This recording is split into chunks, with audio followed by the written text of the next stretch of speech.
Comments చేశారు. అతి కొద్ది గంటలలోనే వికారాబాద్ దోషులను మీడియా ముందు పెడతామన్నారు. గత ప్రభుత్వంలో ఉన్నవారు పింక్ కలర్ ముసుగు అడ్డు పెట్టుకొని దౌర్జన్యానికి పాల్పడ్డారని పొంగులేటి అన్నారు.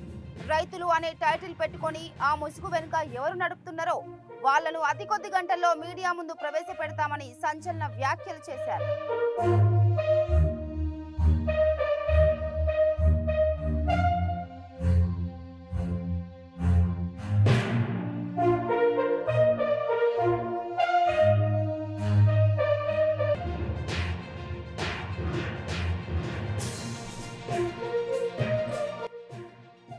వికారాబాద్ ఘటనపై మంత్రి పొంగులేటి హాట్ కామెంట్స్ చేశారు. అతి కొద్ది గంటలలోనే వికారాబాద్ దోషులను మీడియా ముందు పెడతామన్నారు. గత ప్రభుత్వంలో ఉన్నవారు పింక్ కలర్ ముసుగు అడ్డు పెట్టుకొని దౌర్జన్యానికి పాల్పడ్డారని పొంగులేటి అన్నారు. రైతులు అనే టైటిల్ పెట్టుకొని ఆ ముసుగు వెనుక ఎవరు నడుపుతున్నారో వాళ్లను అతి కొద్ది గంటల్లో మీడియా ముందు ప్రవేశపెడతామని సంచలన వ్యాఖ్యలు చేశారు.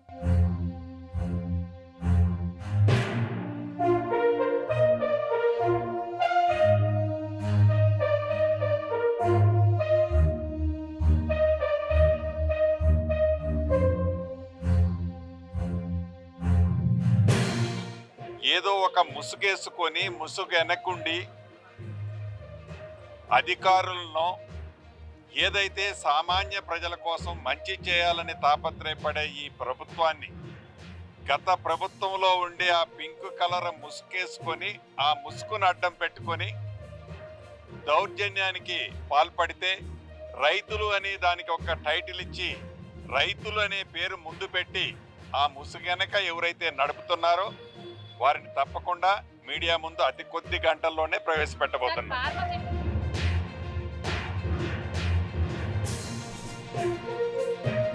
బ్రేకింగ్ న్యూస్ చూస్తున్నాం. వికారాబాద్ ఘటనపై మంత్రి పొంగులేటి హాట్ కామెంట్స్ చేశారు.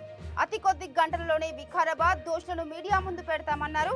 గత ప్రభుత్వంలో ఉన్నవారు పింక్ కలర్ ముసుగు అడ్డు పెట్టుకొని దౌర్జన్యానికి పాల్పడ్డారని పొంగులేటి అన్నారు. రైతులు అనే టైటిల్ పెట్టుకొని ఆ ముసుగు వెనుక ఎవరు నడుపుతున్నారో వాళ్లను అతి కొద్ది గంటల్లో మీడియా ముందు ప్రవేశపెడతామని సంచలన వ్యాఖ్యలు చేశారు.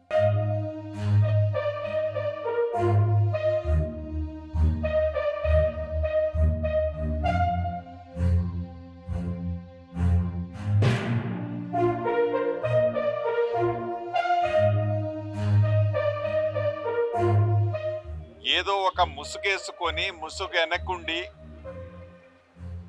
అధికారులను ఏదైతే సామాన్య ప్రజల కోసం మంచి చేయాలని తాపత్రయపడే ఈ ప్రభుత్వాన్ని గత ప్రభుత్వంలో ఉండే ఆ పింక్ కలర్ ముసుగేసుకొని ఆ ముసుగును అడ్డం పెట్టుకొని దౌర్జన్యానికి పాల్పడితే రైతులు అని దానికి ఒక టైటిల్ ఇచ్చి రైతులు అనే పేరు ముందు పెట్టి ఆ ముసుగు వెనక ఎవరైతే నడుపుతున్నారో వారిని తప్పకుండా మీడియా ముందు అతి కొద్ది గంటల్లోనే ప్రవేశపెట్టబోతున్నారు.